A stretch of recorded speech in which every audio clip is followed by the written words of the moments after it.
ونستعينه ونستغفره ونعوذ بالله من شرور أنفسنا ومن سيئات أعمالنا من يهده الله فلا مضل له ومن يضلله فلا هادي له ونشهد أن لا إله إلا الله وحده لا شريك له ولا نظير له ولا ضد له ولا ند له ونشهد أن محمدا عبده ورسوله يا أيها الذين آمنوا اتقوا الله حق تقاته ولا تموتن إلا وأنتم مسلمون وقال الله تعالى يا أيها الناس اتقوا ربكم الذي خلقكم من نفس واحدة وخلق منها زوجها وبث منهما رجالا كثيرا ونساء واتقوا الله الذي تساءلون به والأرحام إن الله كان عليكم رقيبا وقال الله تعالى يا أيها الذين آمنوا اتقوا الله وقولوا قولا سديدا يصلح لكم أعمالكم ويغفر لكم ذنوبكم ومن يطع الله ورسوله فقد فاز فوزا عظيما إن الله وملائكته يصلون على النبي يا أيها الذين آمنوا صلوا عليه وسلموا تسليما اللهم صل على محمد وعلى آل محمد كما صليت على إبراهيم وعلى آل إبراهيم إنك حميد مجيد اللهم بارك على محمد وعلى آل محمد كما باركت على إبراهيم وعلى آل إبراهيم إنك حميد مجيد قال الله تعالى في مقام آخر أعوذ بالله السميع العليم من الشيطان الرجيم قل إن كنتم تحبون الله فاتبعوني يحببكم الله ويغفر لكم ذنوبكم والله غفور رحيم وقال النبي صلى الله عليه وسلم لا يؤمن أحدكم حتى أكون أحب إليه من والده وولده والناس أجمعين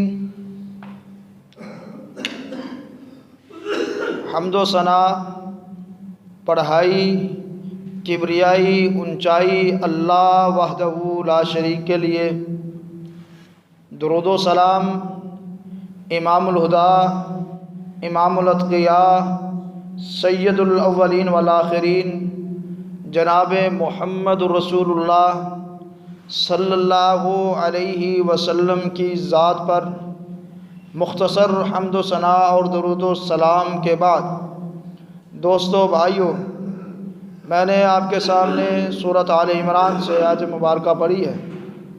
اللہ تعالیٰ سے دعا کرتا ہوں اللہ مجھے حق بات کہنے کی توفیق عطا فرما، اللہ ہمیں حق سن کر اپنی زندگیوں کو حق کے مطابق ڈھالنے کی بھی توفیق عطا فرما۔ پچھلے جمعوں سے توحید باری تعالیٰ چلتی آ رہی ہے اور درمیان میں 2-3 جمعے حالات کو مد نظر رکھتے ہوئے ان کو پڑھانا پڑا۔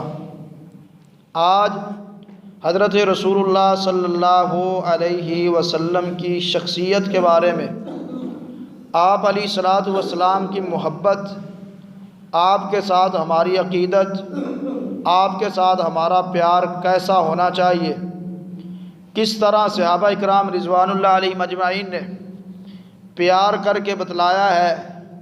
اللہ وحدہ لا شریک نے قرآن پاک میں اس بات کو نوٹ کر دیا ہے کہ قل ان کنتم تحبون اللہ، کہہ دیجئے اگر تم اللہ سے محبت کرتے ہو، فاتبعونی، پس تم میری پیروی کرو، یحببکم اللہ، اللہ تم سے محبت کرے گا، تم سے پیار کرے گا، ویغفر لکم ذنوبکم، اور اللہ تمہیں معاف کر دے گا تمہارے گناہوں سے، واللہ غفور الرحیم، بے شک اللہ معاف کرنے والا اور رحم کرنے والا ہے۔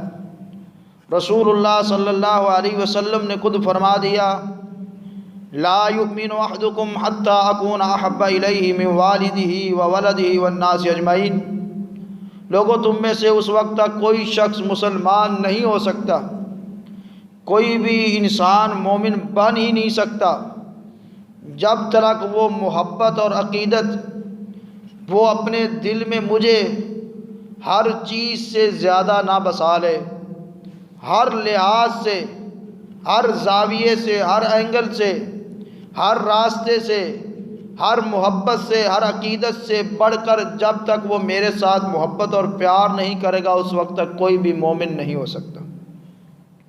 قرآن مجید کی آیت اس بات کی طرف اشارہ کرتی ہے کہ اللہ تعالیٰ کا یہ حکم ہے، جو چاہتا ہے میرا مالک خوش ہو جائے، میں اپنے مالک کو، خالق کو، رازق کو تلاش کر لوں، میرا اللہ مجھ سے راضی ہو جائے، اس کو چاہیے کہ وہ رسول اللہ صلی اللہ علیہ وسلم کی پیروی کرے۔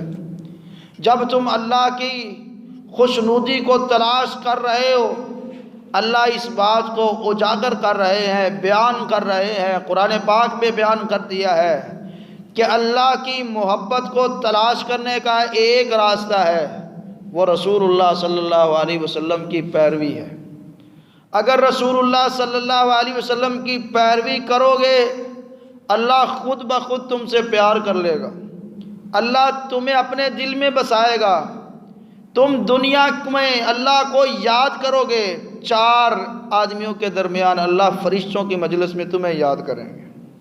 یہاں تک نہیں، روایات بتاتی ہیں رسول اللہ صلی اللہ علیہ وسلم نے فرمایا، انسان دنیا میں اللہ کو یاد کرتا ہے، اللہ فرشتوں کو آواز لگاتے ہیں، ادھر آؤ میرے پاس، میری بات سنو۔ اللہ کیا حکم ہے؟ اللہ کیا حکم ہے؟ تم ہی تو بتا رہے تھے فلاں شخص اللہ تجھے بڑا یاد کر رہا تھا، تو اللہ فرماتے ہیں وہ میرا بندہ مجھے زمین پر یاد کرتا ہے، میں اس کو آسمان پر یاد کرتا ہوں۔ یہ ہے اللہ کا پیار۔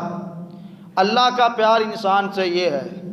دوسرا پیار، یغفر لکم ذنوبکم، اللہ تمہیں سارے گناہوں سے معاف کر دے گا، جتنے بھی گناہ تم نے کیے اللہ سبھی کو معاف کر دے گا جب تم رسول اللہ صلی اللہ علیہ وسلم کی پیروی کرو گے۔ تو پیروی کے لیے رسول اللہ صلی اللہ علیہ وسلم نے بتا دیا، لا یؤمن احدکم حتی اکون احب الیہ من والدہ وولدہ والناس اجمعین۔ ایک روایت بخاری میں حضرت عمر رضی اللہ عنہ سے، کہا رسول اللہ صلی اللہ علیہ وسلم میں آپ سے پیار کرتا ہوں۔ اللہ کے نبی صلی اللہ علیہ وسلم نے پوچھا کتنا پیار کرتے ہو؟ کہا یا رسول اللہ صلی اللہ علیہ وسلم پوری انسانیت سے بڑھ کے، ہر چیز سے، مال و متاع، اولاد، رشتہ دار، ہر چیز سے بڑھ کے آپ سے پیار کرتا ہوں، لیکن اپنی جان سے کم کرتا ہوں۔ فرمایا عمر ابھی مومن نہیں ہوئے۔ ساتھ ہی فرمایا الان، اللہ کے نبی علیہ الصلوۃ والسلام ابھی میں اپنی جان سے بھی بڑھ کر پیار کرتا ہوں۔ فرمایا اب مومن بن گئے ہو۔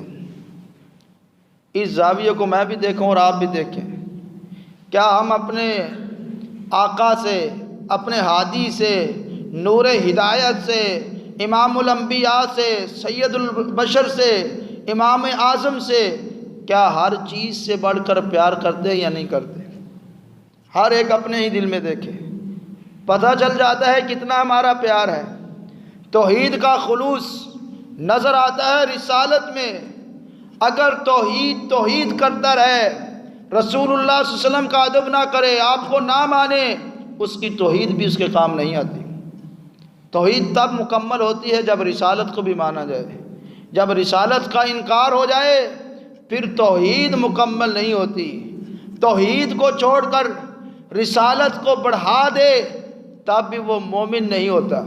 اللہ کے نبی علیہ الصلوۃ والسلام نے ان چیزوں کو ہمارے لیے اس لیے بیان کر دیا کہ سابقہ جتنے بھی انبیاء تھے ان کے ماننے والوں نے ان کے عدم میں تحریف کر دی، ان کو حد سے آگے بڑھا دیا۔ آج اگر ہم رسول اللہ صلی اللہ علیہ وسلم کی ذات کو حد سے آگے بڑھاتے ہیں، اپنے عمل کو نہیں تبدیل کرتے، اپنے کردار اور کریکٹر کو نہیں بدلتے، تو ہمارا وہ ایمان نہیں ہے۔ ایمان تب ہے جب اللہ اور اس کے رسول صلی اللہ علیہ وسلم کی بات پر ہم ٹھہر جائیں، قالوا سمعنا واطعنا، سنیں اور عمل کے لیے تیار ہو جائے۔ یہ نہ ہو تعویلات نکالتے رہیں، یہ بھی جواز ہے وہ بھی جواز ہے۔ اب میں ان کو لوگوں کی اور ان عظیم شخصیات کی چند مثالیں دینا چاہتا ہوں جو اللہ کے نبی علیہ الصلوۃ والسلام سے پیار کرتے تھے۔ رسول کائنات علیہ الصلوۃ والسلام نے درس ارشاد فرمایا اللہ نے اپنے بندے کو اختیار دیا ہے، وہ چاہے تو دنیا میں رہ لے، چاہے تو اپنے رب کے ہاں آ جائے۔ سامنے عقیدت مند بیٹھا تھا، پیار کرنے والا نرم دل شخصیت بیٹھی تھی، رونا شروع کر دیا۔ سب نے کہا کیا ہو گیا ہے، محبوب پیغمبر نے تو درس دیا ہے، تو نے رونا شروع کر دیا ہے۔ تو صدیق اکبر رضی اللہ عنہ نے فرمایا یہ اشارہ بتا رہا ہے اللہ کے نبی علیہ الصلوۃ والسلام ہمیں چھوڑ جائیں گے، ہم سے دور ہو جائیں گے، ہم اپنے ایمان کو تر و تازہ کس کو دیکھ کر کریں گے؟ ہمارے سامنے کون ہوگا جس کو ہم دیکھیں گے ہمارا ایمان تازہ ہو جائے؟ جتنے بھی پریشان ہوں گے، مصیبتیں ہوں گی، آفتیں ہوں گی، حضور کا چہرہ دیکھتے ہیں تو سب اللہ پریشانیاں ہی دور کر دیتا ہے۔ اگر اللہ کے نبی علیہ الصلوۃ والسلام ہم سے دور ہو گئے، پردہ فرما گئے، تو ہم کس کو دیکھ کر اپنے ایمان کو تر و تازہ کریں گے؟ یہ تھی محبت، یہ عقیدت تھی۔ اللہ کے نبی علیہ الصلوۃ والسلام جب مکہ سے ہجرت کی ہے، نکلے ہیں، سراقہ بار بار آ رہا ہے، ساتھ صدیق اکبر بھی ہے۔ یہ پیار کو دیکھنا، قریب آ گئے۔ حدیث میں آتا ہے 2 نیزوں کا فاصلہ، 2 نیزوں کے فاصلے پر سراقہ آتا ہے تو صدیق اکبر رونا شروع کر دیتے ہیں۔ محبوب پیغمبر علیہ الصلوۃ والسلام نے پوچھا ابو بکر رو کیوں رہے ہو؟ کہا یا رسول اللہ صلی اللہ علیہ وسلم مجھے اپنی جان کا کوئی مسئلہ نہیں ہے، میں اپنی جان کی وجہ سے نہیں رو رہا، میں آپ کی وجہ سے رو رہا ہوں کہ جس کو میں دیکھتا ہوں، اللہ نے جس کو ہمارے لیے ذریعہ نجات بنایا ہے، جو ہمارے لیے ہادی اور مرشد ہے، اگر اس کو نقصان پہنچا تو ہمارا کیا بنے گا؟ یہ تھا ایمان، یہ محبت، یہ اپنی فکر نہیں تھی، حضور علیہ الصلوۃ والسلام کی فکر تھی۔ ایک صحابی آیا، کہنے لگا یا رسول اللہ صلی اللہ علیہ وسلم قیامت کب آئے گی؟ ہماری محبتوں کے تقاضے ہیں لیکن اللہ کے رسول علیہ الصلوۃ والسلام کے شاگردوں کو دیکھیے۔ کہا یا رسول اللہ صلی اللہ علیہ وسلم قیامت کب آئے گی؟ کیا تو نے کون سی نمازیں پڑھ لی؟ کیا تیاری کی ہے؟ تیرے پاس کوئی تیاری ہے قیامت کے لیے؟ کہتا ہے اللہ کی قسم میرے پاس کوئی تیاری نہیں ہے، ماں سوائے اللہ اور اس کے رسول کی محبت کے علاوہ میرے پاس کچھ نہیں ہے۔ آپ نے فرمایا تجھے یہ محبت ہی کامیاب کر دے۔ محبت تو ہو، محبت دکھانے میں نظر نہیں آتی، محبت دل میں ہوتی ہے۔ اور اکثر طور پر میں کہتا ہوں حقیقی جو محبت ہوتی اس کا اظہار نہیں ہوتا، جو فراڈ والی، دھوکے والی، ریاکاری والی محبت ہوتی اس کا اظہار ہوتا ہے۔ کبھی گلی میں ہو جائے، کبھی چوراہے میں ہو جائے، کسی بستی میں ہو جائے، کسی کالج میں ہو جائے، کسی یونیورسٹی میں ہو جائے، اس کا اظہار ہوتا ہے، سچی محبت کا اظہار نہیں ہوتا۔ اس کی مثال دنیا میں کوئی بھی ایسا نہیں ہے جو اپنی ماں سے پیار کرتا اور گلی میں بھی بتاتا کہ میں اپنی ماں سے پیار کرتا ہوں، کوئی بھی نہیں ہے۔ وہ ہے سچی محبت جو دل میں ہے۔ دوسری جو ہم اظہار کر جاتے ہیں، جن کا ہم کو اظہار کرنا آتا ہے، وہ محبت سچی نہیں ہوتی، وہ جھوٹی ہوتی ہے۔ صحابہ کی محبت سچی تھی، اپنے تن من کو نہیں دیکھتے تھے، کپڑوں کو نہیں دیکھتے تھے، اشاروں کو دیکھتے تھے۔ اللہ کے نبی علیہ الصلوۃ والسلام کا اشارہ آیا ہے تو اپنی جان کو بھی وار دیا، پھر سوچا نہیں۔ وہ یہی سوچتے تھے کہ اللہ کے نبی علیہ الصلوۃ والسلام خوش ہو جائے۔ ہم بھی اپنے محبوب کے بارے میں سوچتے ہیں جس سے پیار ہو کہ وہ خوش ہو جائے، لیکن محبت کا تقاضا دیکھیے، تو اللہ کے نبی علیہ الصلوۃ والسلام نے اس صحابی سے کہا کہ جاؤ، یہ محبت ہی تمہیں کامیاب کر دے گی۔ اس کے بعد حضرت مقداد رضی اللہ عنہ اللہ کے نبی علیہ الصلوۃ والسلام کے ساتھ ہیں۔ احد کے مقام پر اللہ کے نبی علیہ الصلوۃ والسلام جب صحابہ کو درے پر کھڑا کیا تو وہ وہاں سے ہٹ گئے اور حملہ ہوا۔ 11 صحابہ لگاتار، 11 صحابہ۔ اللہ کے نبی علیہ الصلوۃ والسلام فرماتے کہ کون مشرکین کا مقابلہ کرے گا؟ حضرت مقداد فرماتے میں کروں گا۔ آپ فرماتے ٹھہر جاؤ۔ صحابی آگے بڑھتا، انصار میں سے مشرکین کا مقابلہ کرتے، دنیا سے چلا جاتے، پردہ کر جاتے، شہید ہو جاتے، حتیٰ کہ آخری حضرت مقداد رضی اللہ عنہ اتنا فدا، تیر برس رہے ہیں، اپنی زبان کو اف بھی نہیں کہتے، حتیٰ کہ اللہ کے نبی علیہ الصلوۃ والسلام ایک روایت میں آتے پیچھے سے ایسے دیکھنے کی کوشش کرتے ہیں کہ کیا ہو رہا ہے۔ تو صحابی کہتا ہے اللہ کے نبی علیہ الصلوۃ والسلام میرے پیچھے ہی ٹھہرے رہیں، یہ نہ ہو کسی ظالم کا تیر آپ کو لگ جائے۔ یہ ہے محبت۔ تلواریں چل رہی ہیں، زخموں سے نڈھال ہیں، لیکن اللہ کے نبی علیہ الصلوۃ والسلام کو اذیت دینا پسند نہیں کر رہے، اپنی جان قربان کر رہے ہیں، دین سے انحراف نہیں ہے۔ اس بات میں خوشی محسوس کرتے ہیں جس بات میں اللہ کے نبی علیہ الصلوۃ والسلام کی رضا ہو۔ یہاں ایک روایت اور پیش کرتا ہوں۔ ہمارے معاشرہ ہے، ہم اپنی باتوں میں آ کر اسلام کو انحراف کر دیتے، کوئی بات نہیں ہے، جواز ہے، ایسا راستہ بھی ہے، نہ بھی عمل کیا تو کیا ہو جائے گا، اچھی خاصی نمازیں پڑھی ہوئی، زکاتیں میں نے دی ہوئی ہے۔ اللہ کے نبی علیہ الصلوۃ والسلام کے سامنے ایک صحابی آیا اور بالکل ہی سادہ اور غریب، کچھ بھی اس کے پاس نہیں، کہنے لگا یا رسول اللہ صلی اللہ علیہ وسلم میرا دل چاہتا ہے میں شادی کر لوں۔ فرمایا فلاں گھر میں چلے جاؤ، ان کو میرا پیغام دے دینا، وہ اپنی بچی کی تمہارے ساتھ رخصتی کر دیں گے۔ ان کے گھر پر گیا، دروازہ کھٹکایا، اس بچی کے والدین نکلے، پوچھا کون ہو؟ کہا مجھے بھیجا گیا ہے، اس گھر میں بچی جوان ہے، اس کے ساتھ نکاح کر لو۔ کہا کون ہو، کہاں سے آئے ہو، کیسے ہو؟ اس نے بتایا کوئی حسب نہیں، کوئی نسب نہیں، کوئی پیسہ نہیں، کوئی خوبصورتی نہیں ہے، کچھ بھی نہیں ہے، لیکن مجھے بھیجا گیا ہے۔ والدین نے انکار کر دیا، کہا ہم تو ایسے نہیں دے سکتے، کوئی پراپرٹی ہو، کوئی مکان ہو، کوئی پتہ ہو، تیرا اتا پتہ ہی نہیں ہے، ہم تیرے ساتھ اپنی لڑکی کو ایسے بیاہ دیں۔ اس عورت نے سنا، اس لڑکی نے سنا، اس نے اپنے والدین کو آواز دی، کہا ابا جی اگر یہ شخص اللہ کے نبی علیہ الصلوۃ والسلام کا بھیجا ہوا ہے، مجھے کوئی جہیز کی، کوئی گھر کی، کوئی اس کی مالیت کی ضرورت نہیں ہے، مجھے ایسے ہی نکاح میں دے دو۔ یہ اللہ کے نبی علیہ الصلوۃ والسلام کا اشارہ ہے۔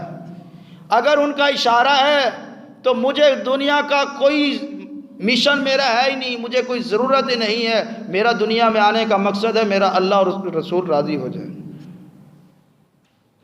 اب ہمارے معاملات اور ہماری فدائیں زبان سے آگے کسی کی بھی نہیں ہے، بہت طرز سے نظم نعت تو پڑھ لیں گے، لیکن اللہ کے نبی علیہ الصلوۃ والسلام کی سنت کے مطابق اپنی نمازوں کو نہیں کریں گے، زبان کو نہیں کریں گے، اخلاق نہیں بنائیں گے، کردار نہیں بنائیں گے۔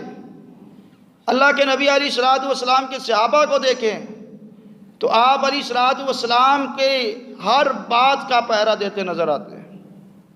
اللہ کے نبی علیہ الصلوۃ والسلام زکوٰۃ لیتے تھے، زکوٰۃ لیا کرتے تھے۔ جب رسول اللہ صلی اللہ علیہ وسلم دنیا سے پردہ کر گئے تو منکرین زکوٰۃ نے زکوٰۃ سے انکار کر دیا، تو صدیق اکبر رضی اللہ عنہ نے فرمایا تھا اگر مجھے درندے بھی آ کر مجھ پر حملہ کر دیں، ذرہ ذرہ میرا کر دیں، لیکن اللہ کے نبی علیہ الصلوۃ والسلام کا یہ حکم تھا، اس کو میں پورا کرتا رہوں گا۔ یہ اسلام ہے، یہ دین ہے۔ اللہ کی رضا چاہیے تو رسول اللہ صلی اللہ علیہ وسلم کی زندگی ہمارے لیے نمونہ ہونی چاہیے، یہاں پر نہیں۔ اختلاف ہو جاتا ہے زندگی گزارتے ہوئے، اختلاف کو اختلاف نہیں رہنا چاہیے۔ رسول اللہ صلی اللہ علیہ وسلم مکہ مکرمہ میں تھے تو مکے والوں نے آپ کا جینا حرام کر دیا، جس کو ہم اپنی پنجابی زبان میں جینا حرام کر چھڑے۔ ہر قسم کی اذیت دی، 3 ماہ تک شیبہ ابی طالب میں بند رکھا، کھانے کو کچھ نہیں ہے، لکڑیاں، چمڑا، جو کچھ اس کو چاٹ چاٹ کر لوگ گزارا کر رہے ہیں۔ اس سے بڑی بھی کوئی اذیت ہو سکتی ہے؟ اللہ کے نبی علیہ الصلوۃ والسلام کو اللہ کا حکم ہوا اور ہجرت کر گئے، ہجرت کی۔ ثمامہ بن عثال رضی اللہ عنہ گرفتار ہو کے اللہ کے نبی علیہ الصلوۃ والسلام کے پاس آ گئے، مفصل واقعہ ہے۔ لیکن آپ نے جب اس کو چھوڑا اور وہ مسلمان ہو گیا، اس نے پہلی شرط یہ سامنے رکھی کہ اب میں مکے والے جو ہے وہ میرے نبی کو، میرے سردار کو، میرے ہادی کو دکھ دیتے ہیں، ان کی گندم بند کر دیتا ہوں، ان کو کچھ نہیں دینا، ان کو کچھ بھی نہیں دینا۔ اللہ کے نبی علیہ الصلوۃ والسلام نے ثمامہ بن عثال سے یہ کہا تھا، ثمامہ اگرچہ وہ مشرکین ہیں لیکن میرے خونی رشتہ دار ہیں، میرے داج کے، میرے والد کے بڑے ہیں، ہمارا خاندان ہے، انسان تو ہیں، ایسا ظلم نہیں کرنا۔ کتنے ہیں جن سے ہماری زبان کے ساتھ زبان درازی ہوئی، آج تک ہم ان سے ملتے ہی نہیں، حتیٰ کہ ہم نے تو قسمیں ڈال دی جنازہ ہی نہیں پڑھنا۔ صرف اسلام مزے کا نام نہیں ہے کہ بہترین تقریر ہو، لمبا آواز ہو، کوئی ایسی بات نہیں ہے۔ اللہ کے نبی علیہ الصلوۃ والسلام کو اور صحابہ کو ایک ہی مشن ان کا تھا، صحابہ کا، کہ ہم رسول اللہ صلی اللہ علیہ وسلم کی سنت پر عمل کریں اور ہمارا رب ہم سے راضی ہو جائے۔ آپ علیہ الصلوۃ والسلام کے پاس کبھی بھی کوئی اسباب نظر آتے تو اس کو غرباء اور فقراء میں دے دیتے، کیوں؟ اللہ کی رضا تلاش کرتے۔ صحابہ کا بھی یہی عمل تھا۔ حضرت علی رضی اللہ عنہ عام طور پر آپ نے ان کی بات کو سنا ہوا ہے، کتابوں میں درج ہے کہ انہوں نے مزدوری کی، 3 روٹیوں کے برابر مزدوری ان کو ملی، گھر میں پکائی، پہلا فقیر مسکین 3 ہی بندے ہیں ان کو دے دی، گھر میں کچھ نہیں ہے۔ اسی طرح اسلام یہ بتاتا ہے کہ اللہ کے نبی علیہ الصلوۃ والسلام سے پیار ہو، پھر پڑوس میں کوئی بھوکا نہیں رہتا۔ اللہ کے نبی علیہ الصلوۃ والسلام سے پیار ہو، اپنی جان کی پرواہ نہیں، دوسرے کی پرواہ ہوتی ہے، آپ کے فرمان کی پرواہ ہوتی ہے۔ صحابہ کہا کرتے تھے کہ اللہ کے نبی علیہ الصلوۃ والسلام کی ایک ایک بات پر ہم جان مارنے کے لیے تیار ہیں۔ اللہ کے نبی علیہ الصلوۃ والسلام کو ایسے صحابہ ملے تھے، پہلے انبیاء کے ساتھی بھی تھے۔ حضرت موسیٰ علیہ الصلوۃ والسلام کی قوم کہنے لگے آپ جاؤ اور آپ کا رب جا کر لڑے، تو آپ میدان قتال میں کھڑے ہیں، صحابہ سامنے ڈال بنتے ہیں، کہتے ہیں اللہ کے نبی پیچھے رہے، ہم آپ کے ساتھ ہیں، جب تک ہماری زندگی ہے آپ کی طرف انگلی بھی نہیں اٹھنے دیں گے، جب دنیا سے چلے گئے پھر اللہ کے ہاں معاملہ ہے۔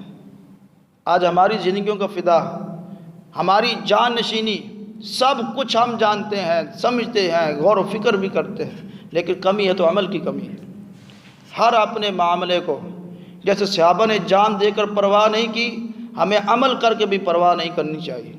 کوئی ہماری طرف دیکھے نہ دیکھے، کوئی ہمیں اچھا کہے یا برا کہے، ہمیں صرف سامنے اللہ کے نبی علیہ الصلوۃ والسلام کی سنت رکھنی چاہیے، آپ کی بات کو اہمیت دینی چاہیے، بھلے سے سارے ناراض کیوں نہ ہوں۔ اگر سب خوش ہیں، اللہ کے نبی علیہ الصلوۃ والسلام کی سنت کو چھوڑ دیا ہے تو یہ ناکامی ہے، کامیابی نہیں ہے۔ آپ علیہ الصلوۃ والسلام نے کئی مقامات پر، پیچھے بھی شاید میں نے بتایا تھا، ہم عام طور پر سنتوں کی خلاف ورزی کرتے ہیں غیر محسوسی طور پر، بائیں ہاتھ سے کھانا کھانا ہمارے ہاں عام طور پر پایا جاتا ہے، لیکن اللہ کے نبی علیہ الصلوۃ والسلام نے ایک مجلس میں ایک شخص کو دیکھا تھا بائیں ہاتھ سے کھانا کھا رہا، آپ نے اس سے فرمایا کہ دائیں سے کھاؤ۔ وہ ہماری طرح تعویلات کرتا تھا، یہ نہیں، ایسا نہیں ہو سکتا، کہنے لگا اٹھتا ہی نہیں ہے، یہ ہو ہی نہیں سکتا، یہ ہاتھ اوپر ہوتا ہی نہیں۔ آپ نے فرمایا ہوئے گا بھی نہیں، تاریخ اس بات کی گواہ ہے کہ وہ ہاتھ دوبارہ اوپر اٹھا ہی نہیں ہے۔ یہ بھی سنت ہے، ہم جانے تو مارتے ہیں باقی کاموں کے لیے، یہ بھی سنت ہے، جب بھی کھانا کھائیں دائیں ہاتھ سے کھائیں۔ ہماری ہمیشہ شلوار، یہ سنت ہے، ہمیشہ شلوار ٹخنے سے اوپر ہونی چاہیے، یہ سنت ہے۔ اللہ کے نبی علیہ الصلوۃ والسلام نے فرمایا کہ جو شخص اپنی شلوار کو ٹخنوں سے نیچے رکھتا ہے، ایک روایت کے الفاظ ہیں وہ جہنم کا حصہ ہے، دوسری روایت کے الفاظ ہیں اللہ اس کی طرف قیامت کے دن نظر رحمت سے ہی نہیں دیکھیں گے، یہ بھی سنت ہے۔ گھر میں کچھ پکاتے تو دوسروں کے گھروں میں بھی بھیجتے، غریبوں کے، مسکینوں کے، فقراء کے، عزیزوں کے، رشتہ داروں کے۔ ہم کسی کو کوئی بھی نہیں نکلتا، اس لیے یہ بھی دین کا حصہ ہے، یہ بھی آپ کی سنتے ہیں، آپ کے عمل ہیں۔ آپ ہمیشہ سر کو ڈھانپ کر رکھتے تھے۔ ہمارے ہاں تو رواج ہے، صرف مولویوں کا کام ہے، وہ بھی نماز کے وقت مولوی بھی جیب سے ٹوپی نکالتا اور جیب میں ڈال لی۔ باہر مسجد سے باہر تو ٹوپی کو ہم کفر سمجھتے ہیں۔ پوری زندگی اللہ کے نبی علیہ الصلوۃ والسلام ننگے سر گھر سے کبھی بھی نہیں نکلے، جب کب بھی نکلے ہیں سر ڈھانپ کے نکلے ہیں۔ یہ بھی اللہ کے نبی علیہ الصلوۃ والسلام کی سنت ہے۔ مسواک کیا کرتے تھے۔ اب دیکھیں ہم مہینوں کے مہینے گزر جائیں گے ایسے ہی وضو کرتے رہتے ہیں، یہ بھی سنت ہے۔ ایک ایک سنت ہے، معلوم نہیں کس سنت کی وجہ سے ہماری نجات ہو جائے۔ ہم اپنے عملوں کو دیکھیں، یہ عمل نہیں ہے، صرف ہمارا فدا پن ہوگا، قربانی دینا ہوگا کہ ہم اللہ کے نبی علیہ الصلوۃ والسلام کی سنت پر عمل کرتے ہیں۔ اس وجہ سے کرتے ہیں کہ ہم ان سے پیار کرتے ہیں۔ پیار کی وجہ سے جب ہم عمل کریں گے، اللہ ہماری نمازوں کو کاؤنٹ نہیں کرے گا، گنتی اور شمار نہیں ہوگا، ہماری محبت دیکھی جائے گی۔ جب محبت ہماری اللہ اور اس کے رسول کی رضا کے لیے ہوگی، بلکہ ایک روایت کے الفاظ ہیں، جو ایمان کی مٹھاس جس کو ملتی ہے اس میں سب سے پہلا شخص وہ ہے جو اللہ اور اس کے رسول صلی اللہ علیہ وسلم سے خالص محبت کرتا ہے، خلوص سے محبت کرتا ہے۔ جس سے محبت ہو اس کے آنے جانے کا پتہ رکھتے ہیں، اس کے پل پل کی خبر رکھتے ہیں، کہاں سے کس بات سے خوش ہوں گے اور کس سے ناراض ہوں گے۔ اگر اللہ کے نبی علیہ الصلوۃ والسلام سے پیار ہے تو پھر آپ کی ہر ایک سنت کو اہمیت دینا شروع کر دیں۔ اللہ تعالیٰ مجھے اور آپ کو قرآن و سنت پر عمل کرنے کی توفیق عطا فرمائے۔ وما علیہ الا البلاغ المبین۔